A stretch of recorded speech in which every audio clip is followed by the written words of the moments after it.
बहुत महत्वपूर्ण सवाल है और बहुत लोग यहाँ पर अटक जाते हैं। तुमने गुरु किया, ये बड़ी अच्छी बात है। जिन लोगों ने गुरु नहीं किया, जो निगुरा हैं, निश्चित they are missing something very precious. Kabir साहब कहते हैं, निगुरा मिले न एक, पापी मिले हजार। हजार पापियों को मैं झेल सकता हूँ, लेकिन निगुरा को नहीं झेल सकता हूँ। शुरुआत कहीं से करो और फिर याद रखना, जैसे प्राइमरी स्कूल में पढ़ते हो तो फिर क्या जिद कर लेते हो कि अब हम टीचर नहीं बदलेंगे, अब हम मिडिल स्कूल में दूसरे शिक्षक नहीं रखेंगे, हम इन्हीं शिक्षक से सदा पढ़ेंगे। तुम मिडिल स्कूल में जाते हो, फिर हाई स्कूल में जाते हो, दूसरे शिक्षक आ जाते हैं, फिर यूनिवर्सिटी में जाते हो, अलग शिक्षक आ जाते हैं। तो ऐसे ही याद रखना, गुरु क्या है? आध्यात्मिक शिक्षक है।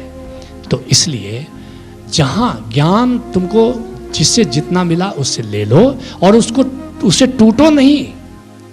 संत तोड़ता नहीं है, संत जोड़ता है। राजनीतिज्ञ तोड़ता है, संत जोड़ता है।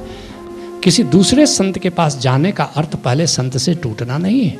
आज ओशो धारा में तमाम दूसरी धाराओं के लोग हमारे यहाँ आ रहे हैं। हम नहीं कहते कि तुम उसको छोड़ करके आओ, बल्कि हम कहते हैं कि और अहोभाव से भरो।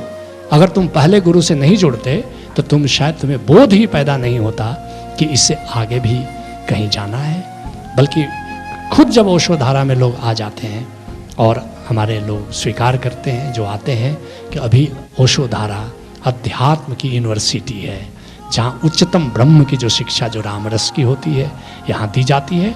लेकिन मैं अपने लोगों को क्या कहता हूँ कि तुम और भी संत हैं।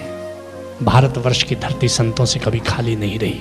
तुम और संतों के पास जाओ और वहाँ जाओ, ये मत देखो कि वहाँ गलत क्या हो रहा है, वहाँ कमी क्या हो रही है, ये मत देखो।